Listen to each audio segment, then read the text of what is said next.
ରାଜା କୃଷ୍ଣଚନ୍ଦ୍ର ଦେବଙ୍କ ରାଜ୍ୟ ସେହି ରାଜ୍ୟରେ ଜଣେ ଧନୀ ଲୋକ ଥିଲେ। କୌଣସି କାରଣ ନେଇ ସେହି ଧନୀ ବ୍ୟକ୍ତିଙ୍କର ସେଦିନ ଭୋଜିଭାତର ଆୟୋଜନ ହୋଇଥିଲା। ସେହି ଭୋଜିଭାତକୁ ରାଜା କୃଷ୍ଣଚନ୍ଦ୍ର ମଧ୍ୟ ଆମନ୍ତ୍ରିତ ହୋଇ ଆସିଥିଲେ।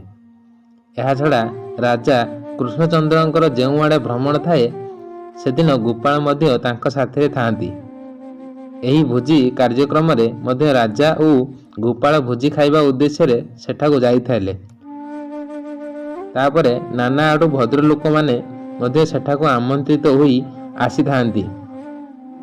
ସେମାନେ ପ୍ରାୟତଃ ପରସ୍ପରଙ୍କ ମଧ୍ୟରେ ଆଗରୁ ଜଣାଶୁଣା ହୋଇଥିବାରୁ ନିଜ ନିଜ ମଧ୍ୟରେ ନାନା ପ୍ରକାର ଆଳାପ ଆଲୋଚନା ଓ ହସ ମଧ୍ୟ ହେଉଥାଏ। ଏହି ସମୟରେ ସେଠାରେ ଜଣେ ଭଦ୍ରଲୋକ ଥିଲେ, ଯିଏକି ଗୋପାଳଙ୍କ ସହିତ ଆଗରୁ ଜଣାଶୁଣା ଥିଲେ।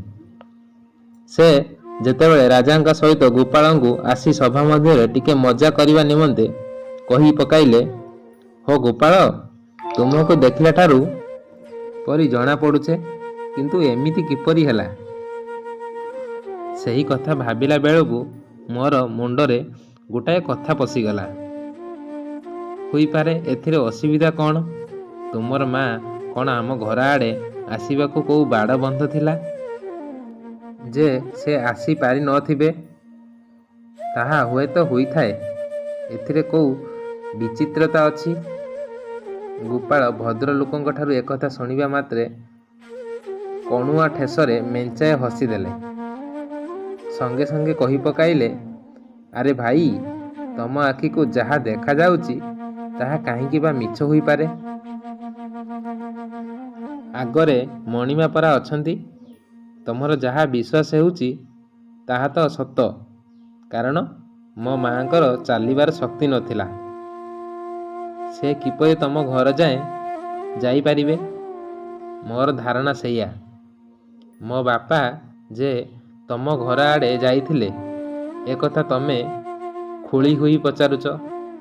ସମସ୍ତେ ଶୁଣିଲେ ଆମ ଦୁହିଁଙ୍କର ଇଜ୍ଜତ ରହିବ ତ? ଦେଖ, ତୁମ ଘର ଆଡ଼େ ମୋର ବାପା ଯାଇଥିଲେ ବୋଲି ଆଉ ଦିନେ କେଉଁଠି ପ୍ରକାଶ କରିବ ନାହିଁ।"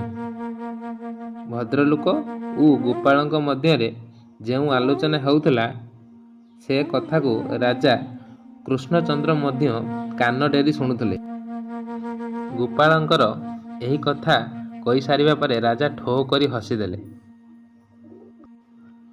ବନ୍ଧୁମାନେ, ଆପଣମାନେ ଶୁଣିଲେ ଗୋପାଳ ଭାଣ୍ଡ ରହସ୍ୟର ବାପା ଆସିଥିଲେ ର ଗପ। ଯଦି ଆପଣଙ୍କୁ ଭଲ ଲାଗିଛି ତାହେଲେ ଚ୍ୟାନେଲଟିକୁ ସବସ୍କ୍ରାଇବ୍ କରିଦେବେ।